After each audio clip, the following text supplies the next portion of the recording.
एक बार फिर से आपका अपना चैनल अमरजीत एजुकेशनल में मैं आप लोगों का स्वागत करता हूं। आज मैं क्लास 10th का हिंदी चैप्टर तीसरा है भारत से हम क्या सीखें, जिसका लेखक है मैक्स मूलर। उसका total question answer Hindi chapter 3 का क्वेश्चन आंसर करने जा रहा हूं, इसलिए वीडियो को लास्ट तक देखें। वीडियो अगर अच्छा लगे तो लाइक एंड सब्सक्राइब करें और वीडियो को ज़्यादा से ज़्यादा शेयर करें। तो इसका फर्स्ट क्वेश्चन है, समस्त भूमंडल में सर्वविध संपदा और प्राकृतिक सौंदर्य से परिपूर्ण देश भारत है। समस्त भूमंडल में सर्वविध संपदा और प्राकृतिक सौंदर्य से परिपूर्ण देश भारत है। लेखक ने ऐसा क्यों कहा है? तो इसका उत्तर, भारत ऐसा देश है जहां मानव मस्तिष्क की उत्कृष्टतम उपलब्धियों का सर्वप्रथम साक्षात्कार हुआ है।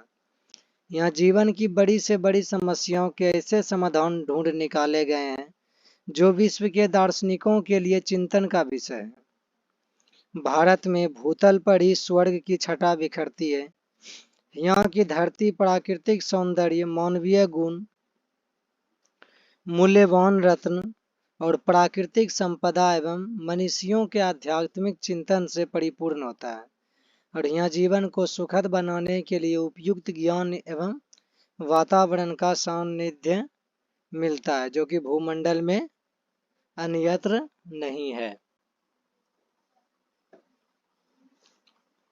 दूसरा क्वेश्चन है, लेखक की दृष्टि में सच्चे भारत के दर्शन कहाँ हो सकते हैं? तो लेखक की दृष्टि में सच्चे भारत के दर्शन गांवों में ही हो सकते हैं। कहाँ हो सकते हैं? गांव में हो सकते हैं। भारत की सारी परंपरा के आधार ऋषि और कृषि पद्धति है। गांव में ग्राम पंचायत व्यवस्था देखने को मिलेंगे, कृषि व्यवस्था, मंदिर व्यवस्था आदि, जो केवल मौलिक रूप से देखने को नहीं मिलेंगे, जो कि मौलिक रूप से केवल देखने को नहीं मिलेंगे।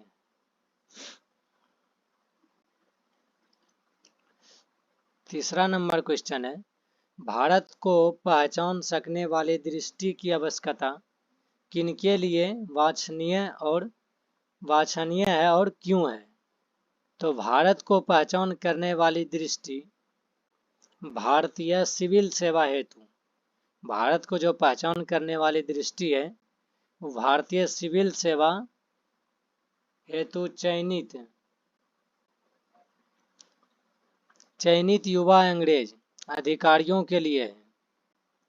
भारत में पहुंचने के बाद वहां से ज्ञान, सामाजिक व्यवस्थाएं, विज्ञान आदि का संग्रह और उन्नयन करने की दृष्टि हो।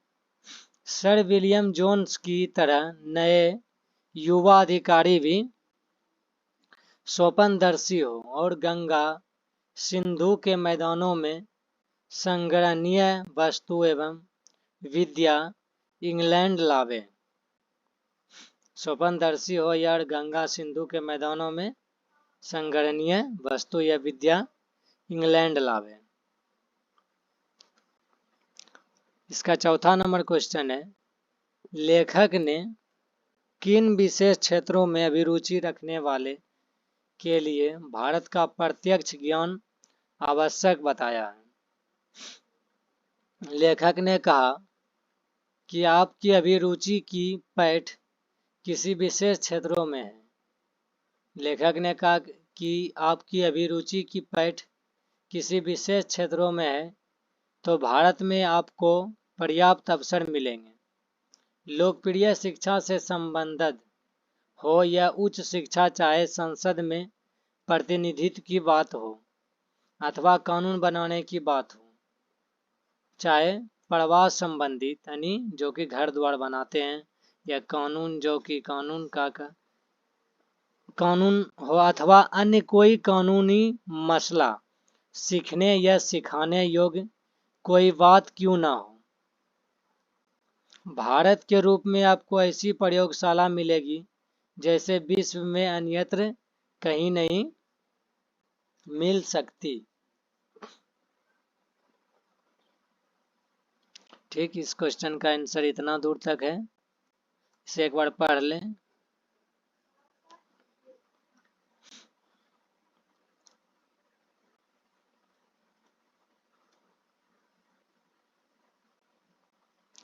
लेखक ने वॉरेन हेस्टिंग्स से संबंधित किस दुर्भाग्यपूर्ण दुर्घटना का हवाला दिया है और क्यों दिया है? लेखक ने वॉरेन हेस्टिंग्स से संबंधित किस दुर्भाग्यपूर्ण दुर्घटना का हवाला दिया और क्यों दिया? तो वॉरेन हेस्टिंग्स को वाराणसी के पास 172 दारिश नामक सोने के सिक्कों से भरा एक घड़ा मिला था। जो 172 दारिश नामक सोने के सिक्कों से भरा एक घड़ा मिला था, वो वॉरेन हेस्टिंग्स के वाराणसी के पास मिला था। 172 दारिश नामक सोने के सिक्कों से भरा एक घड़ा उन्होंने ईस्ट इंडिया कंपनी के निर्देशक मंडल की सेवा में सोने के सिक्के यह समझकर भिजवा दिया कि यह एक ऐसा उपहार होगा जिसकी गणना उसके दोबारा प्रेषित सर्वोत्तम दुर्लभ वस्तुओं में की जाएगी। कंपनी के निर्देशक उसका ऐतिहासिक महत्व नहीं समझ पाए और उन मुद्राओं को गला डाला। वॉरेन हेस्टिंग्स के लिए सबसे बड़ा दुर्भाग्यपूर्ण घटना था। ये दुर्भाग्यपूर्ण घटना था वॉरेन हेस्टिंग्स के लिए। फिर वह सोचा कि आगे से सावधानी रहे कि ऐतिहासिक वस्तुओं को बचाया जाए। यही था कि लेखक वॉरेन हेस्टिंग्स से संबंधित दुर्भाग्यपूर्ण घटना। ठीक, आगे बढ़ते हैं। अब 6 नंबर क्वेश्चन है, लेखक ने नीति कथाओं के क्षेत्र में किस तरह भारतीय अवदान को रेखांकित किया? तो लेखक ने बताया कि नीति कथाओं के अध्ययन क्षेत्र में नवजीवन का संचार हुआ है। लेखक ने बताया कि नीति कथाओं के अध्ययन क्षेत्र में नवजीवन का संचार हुआ है। समय समय पर विविध साधनों और मार्गों द्वारा अनेक नीति कथाएं पूर्व से पश्चिम की ओर प्रवाहित रही है। भारत में प्रचलित कहावतें और दंत कथाओं का प्रमुख स्रोत बौद्ध धर्म को माना जाने लगा, किंतु इसमें निहित समस्याएं समाधान की प्रतीक्षा में हैं। लेखक ने एक उदाहरण देकर बताया कि शेर की खाल में गधा वाली कहावत सबसे पहले यूनानी दार्शनिक प्लेटो की कर्टिलस में मिलती है। प्लेटो की कर्टिलस में मिलती है। इसी तरह संस्कृत की एक कथा यूनान के एक नीति कथा से मिलती है। अर्थात भारतीय नीति कथाएं यूनान से कैसे जुड़ी, यह एक शोध का विषय है। यह एक शोध का विषय है। भारत के साथ यूरोप का व्यापारिक संबंध के प्राचीन प्रमाण लेखक ने क्या दिखाए हैं, इसको जानना है कि भारत के साथ यूरोप के व्यापारिक संबंध जो थे वो कैसा लेखक बताया था। लेखक के अनुसार ये वो संदिग्ध रूप से प्रमाणित हो चुका है। यह वो संदिग्ध के रूप से प्रमाणित हो चुका है कि सोलोमन के समय में भारत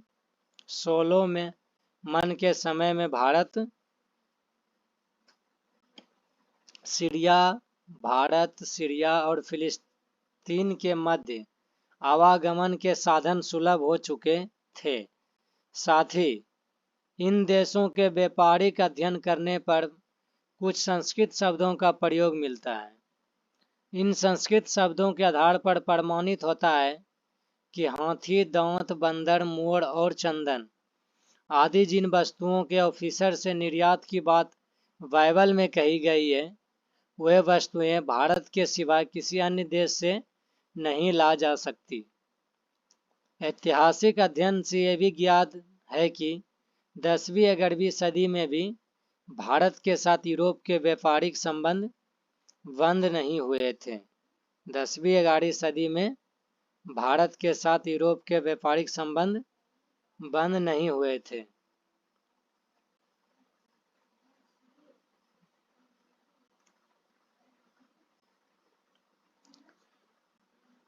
भारत के ग्राम पंचायतों को किस अर्थ में और किनके लिए लेखक ने महत्वपूर्ण बतलाया, इसको स्पष्ट करना है। तो लेखक युवा अंग्रेज अधिकारी जो भारतीय सिविल सेवा हेतु चयनित हुए थे, उनके लिए भारत के ग्राम पंचायतों का महत्वपूर्ण अर्थ बतलाया है। अत्यंत सरल राजनीतिक इकाइयों के निर्माण और विकास से संबंध प्राचीन युग के कानून की पुरातन रूपों के बारे में इधर जो अनुसंधान हुए, उनके महत्व और वैशिष्ट्य को परख सकने की क्षमता प्राप्त करनी है। तो आपको इसके लिए आज भारत की ग्राम पंचायतों के रूप में इसके प्रत्यक्ष दर्शन का सुयोग अनायास ही मिल जाएगा। धर्मों की दृष्टि से भारत का क्या महत्व है? भारत प्राचीन काल से धार्मिक विकास का केंद्र रहा है। यहाँ धर्म के वास्तविक उद्भव, उसके प्राकृतिक विकास तथा उसके अपरिहार्य रूप का प्रत्यक्ष परिचय मिलता है। भारत वैदिक धर्म की भूमि है। भारत क्या है? एक वैदिक धर्म की भूमि है। बौद्ध धर्म की यह जन्म भूमि है और पारसियों के जरतुष्ट धर्म की यह शरण स्थली है। आज भी यहाँ नित्य नए मतांतर प्रकट एवं विकसित होते रहते हैं। इस तरह से भारत धार्मिक क्षेत्र में विश्व को आलोकित करने वाला एक महत्वपूर्ण देश भी है। 10 नंबर क्वेश्चन है कि भारत किस तरह अतीत और सुदूर भविष्य को जोड़ता है, स्पष्ट करना है। भारत में आप अपने आप को सर्वत्र अत्यंत प्राचीन और सुदूर भविष्य के बीच खड़ा पाएंगे। वहाँ आपको ऐसे सुअवसर भी मिलेंगे जो किसी पुरातन विश्व में ही सुलभ हो सकते हैं।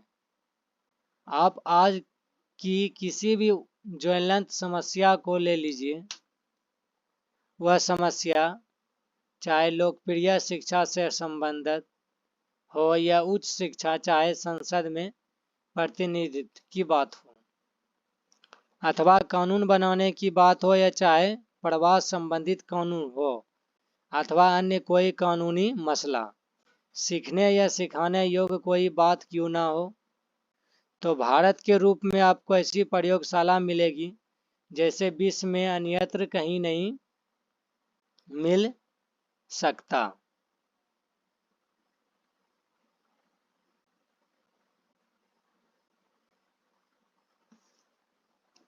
ग्यारह नंबर क्वेश्चन है कि मैक्स मूलर ने संस्कृत की कौन सी विशेषताएं और महत्व को बतलाए हैं। तो संस्कृत की सबसे पहली विशेषता है कि इसकी प्राचीनता, क्योंकि हम जानते हैं कि ग्रीक भाषा से भी संस्कृत का काल पुराना है। ज्यों इन भाषाओं के बीच में संस्कृत आ बैठी कि तत्काल लोगों को एक सही प्रकाश और गर्मी का एहसास होने लगा, और इसी से भाषाओं और पारस्परिक संबंध भी स्पष्ट हो गया। निश्चित ही संस्कृत इन सब भाषाओं की अग्रजा है।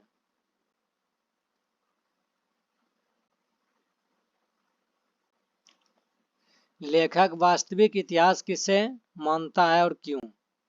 किसी देश अथवा राज्य के प्राचीन कालीन इतिहास को जानने के लिए आवश्यक है कि पहले हम वहाँ की भाषा की प्राचीनता को जानें। यदि हम यह जानना चाहें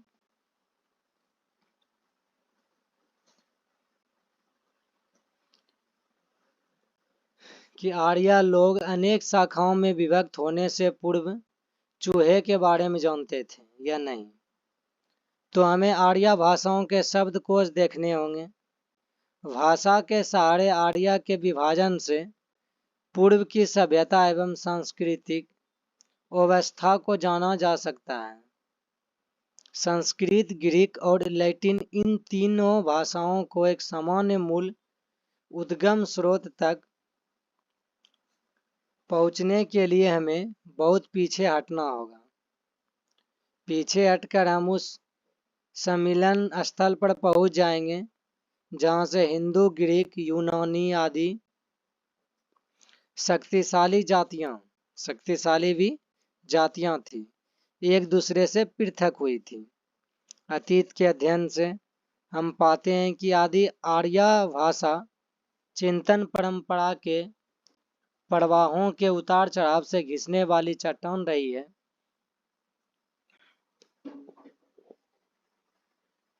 तो लेखक इसे वास्तविक अर्थों में इतिहास मानता है, क्योंकि एक ऐसा इतिहास है जो राज्यों, दुराचारों और उनके जातियों की कुर्ताओं की अपेक्षा कहीं अधिक ज्ञातव्य और पठनीय होगा। ठीक। अब 13 नंबर क्वेश्चन है कि संस्कृत और दूसरी भारतीय भाषाओं के अध्ययन से पाश्चात्य जगत को प्रमुख लाभ क्या क्या हुए हैं। संस्कृत और दूसरी भारतीय भाषाओं के अध्ययन से पाश्चात्य जगत को प्रमुख लाभ क्या क्या हुए हैं।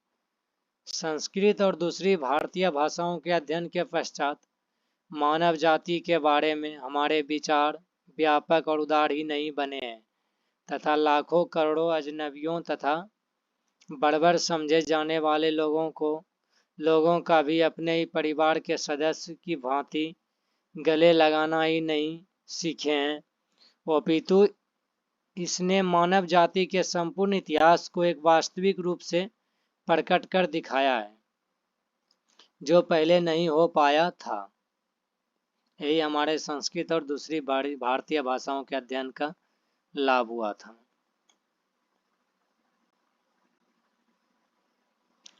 14 नंबर क्वेश्चन है, लेखक ने भारत के लिए नवागंतुक अधिकारियों को किसकी तरह सपने देखने के लिए प्रेरित किया और क्यों किया था। तो लेखक ने भारत के लिए नवागंतुक अधिकारियों को सर विलियम जेम्स की तरह सपने देखने के लिए प्रेरित किया, क्योंकि उन्होंने इंग्लैंड से शुरू हुई अपनी लंबी समुद्र यात्रा को समाप्ति पर क्षितिज में प्रकट हुए भारत के तट के दर्शन करते हुए जो अनुभव किया था वह सुखद था। उन्होंने अनुभव किया था कि एशिया की यह भूमि नानाविध विज्ञान की धात्री, आनंददायक, ललित तथा कथा उपयोगी कलाओं की जननी, एक से बढ़कर शानदार कार्यकलापों का दृश्य भूमि, मानव प्रतिभा की जननी एवं धार्मिक विकास के केंद्र भूमि तथा रीति रिवाज, परंपराओं, भाषा की दृष्टि विविधता के कारण सर्वत्र सम्मान के दृष्टि से देखी जाने वाली पवित्र भूमि है।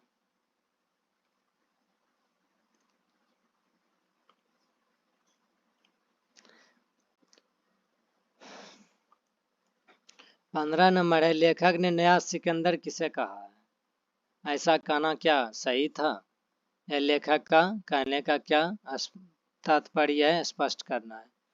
तो लेखक ने नया सिकंदर भारत को समझने, जानने एवं संपूर्ण लाभ प्राप्त करने हेतु भारत आने वाले नवागंतुक अन्वेषकों, पर्यटकों एवं अधिकारियों को कहा है कि भारत विजय का सिकंदर ने स्वप्न देखा था, उसी प्रकार आज भी भारतीय को निकट से जानने के नवीन स्वप्नदर्शी को आज का सिकंदर कहना अतिशयोक्ति नहीं है। यह उचित है कि लेखक ने कहा कि नए सिकंदर को यह सोचकर निराश नहीं हो जाना चाहिए कि गंगा और सिंध के पुराने मैदानों में अब उसके विजय करने के लिए कुछ भी शेष नहीं रहा है। आज भी अध्ययन, शोध विश्व के विविध प्राचीनतम ज्ञान विकास का सूत्र, प्राच्य देशों के इतिहास और साहित्य के क्षेत्र में एक से बढ़कर एक शानदार बड़ी अनेक विजय प्राप्त की जा सकती है। विश्व के सर्वोगिन विकास हेतु आज भी भारतीयता के सम्यक ज्ञान की आवश्यकता को लेखक ने अनिवार्य बताया। साथ ही भारत में असीम संभावनाओं पर बल दिया था।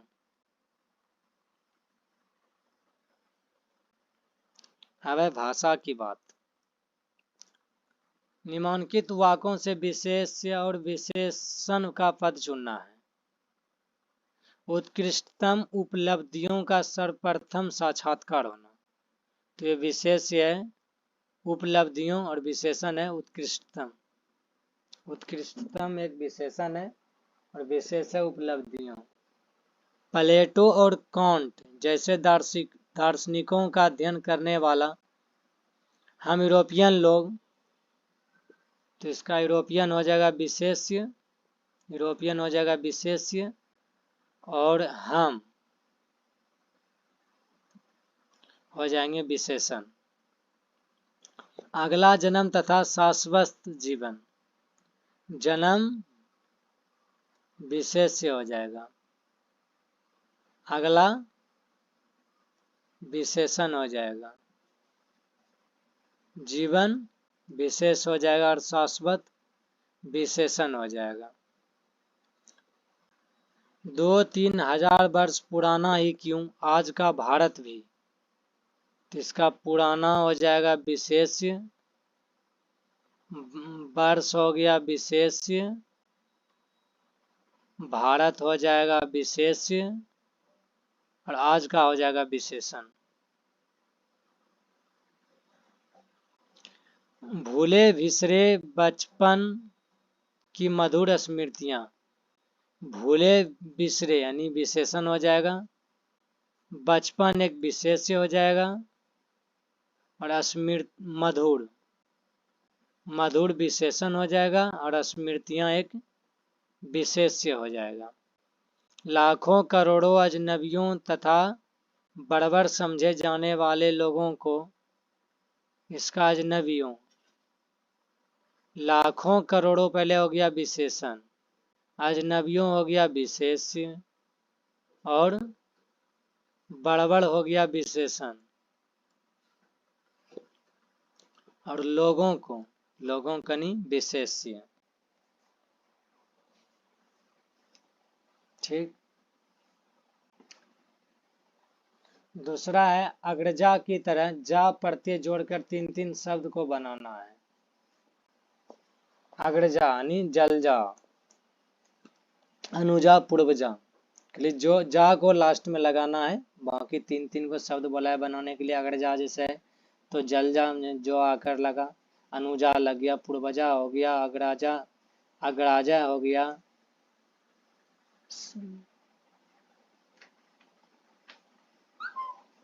जो भी जो आगे लगकर शब्द बने 3 को दे दिया है बनाकर। निम्नलिखित उपसर्ग से 3-3 शब्द को बनाना है। जैसे पर, इसका शब्द बना प्रयोग, प्रमाण और प्रसिद्ध। अनु हो जाएगा, नी पड़ गया, नी उपसर्ग होगा, नी का होगा, नी उपसर्ग में निरोग, निष्कलंक, निष्फल। अनु का हो जाएगा अनुराधा, अनुचर, अनुराग। अभिक हो जाएगा अभिशाप, अभियोग, अभिनव, अभिमान, ये सब हो जाएगा। बी, वियोग, विभेद, विमल, विमल, वियोग, विभेद। वास्तविक में इक पढ़ते हैं, इक पढ़ते से 5 शब्द बनाना है। इक, दार्शनिक यानी इक पढ़ते हैं, धार्मिक इक पढ़ते हैं, साहित्यिक इक पढ़ते हैं, वैज्ञानिक यानी इक पढ़ते हैं, मंगालिक यानी इक पढ़ते हैं। इक पर्त से 5 गो शब्द उपस्थित हैं। 1 2